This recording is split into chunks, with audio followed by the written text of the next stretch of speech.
everyone, I'm Hammi. Welcome back to my channel.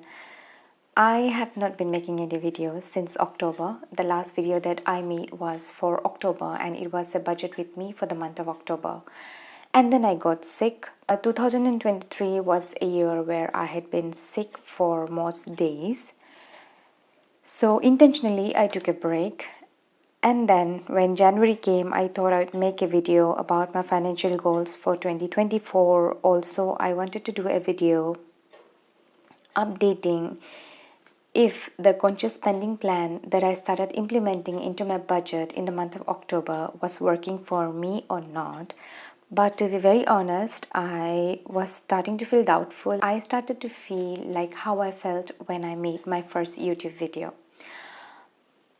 I didn't have the courage to come back and make a video. I felt like, does it even matter if I put out a video or not?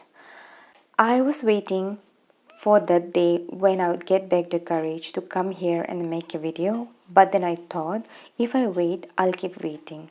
So here I am going to share my February budget with all of you.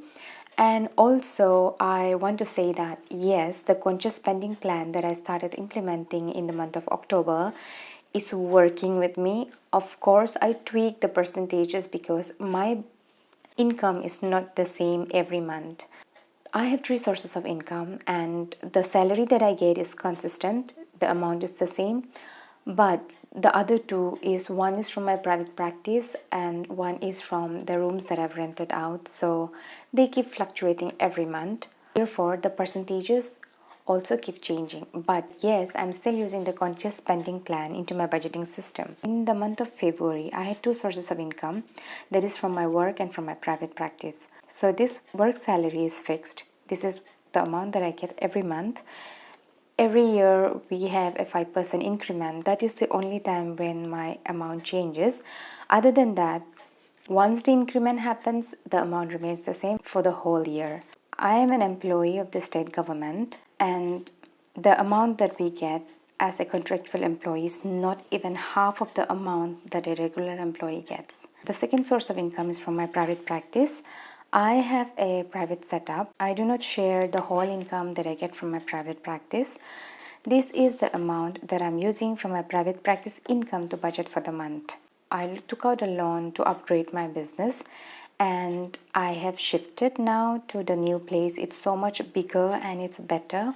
Up to last year, what I was doing is I would set aside 25% or 30% of whatever I earn from my private practice back to business, and I would be using the rest of the money to budget for the month.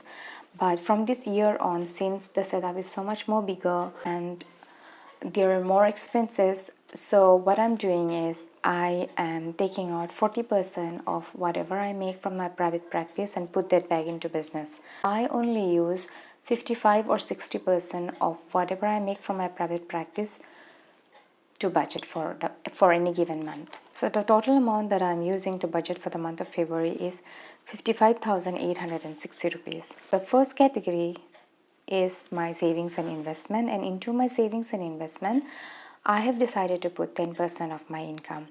So 10% of 55,860 is 5,580. My savings and investment has three categories. The first is emergency fund, and into my emergency fund I am allocating 2,000 rupees. SIP will be getting 2,000 rupees and PPF will get the rest of the amount, that is 1,580. And into my fixed costs and utilities, I am allocating 65% of my income for the month of February. So insurance is getting 2,460. Savings fund, like always, will be getting 1,000. The personal loan that I took for upgrading my business, I pay an EMI of 13,615 each month. LIC loan is a loan that I took last year during an emergency.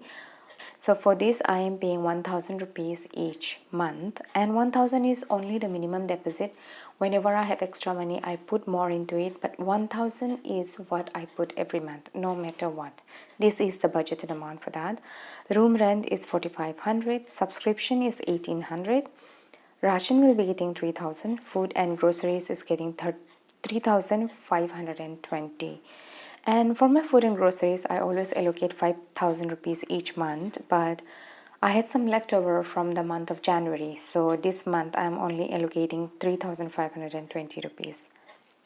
I also have a personal category in my fixed costs and utilities where I am allocating 2,500 this month. My personal category will cover for work wears because I forget to buy clothes, and then someday I realize that I do not have clothes. So what I'm doing is I'm allocating some money into my personal category, and this amount will change every month, but this category will cover for expenses for my work wear and also for a facial. That's it and nothing else. So if I want to buy, any cloth that I see and I like it, or any cloth for a party or anything, that will come out from my miscellaneous category. But when it comes to strictly buying clothes for work, that will come from here because I forget to buy clothes. The total for my fixed costs and utilities is 36,395 for the month. Coming to my sinking funds, I have allocated 7% of my income into it. So that will be a total of 3,900.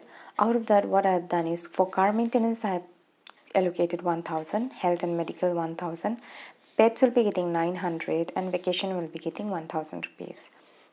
For my guilt-free spending, I am allocating 18% of my income. So that is 9,985. Out of this, eating out will be getting 1,500, and the remaining amount, that is 8,485, will stay in my miscellaneous category. My miscellaneous category will cover anything, because this is my guilt-free spending. I am not going to judge myself. This is all that I have for today. Thank you so much if you're still watching. Take care and bye-bye.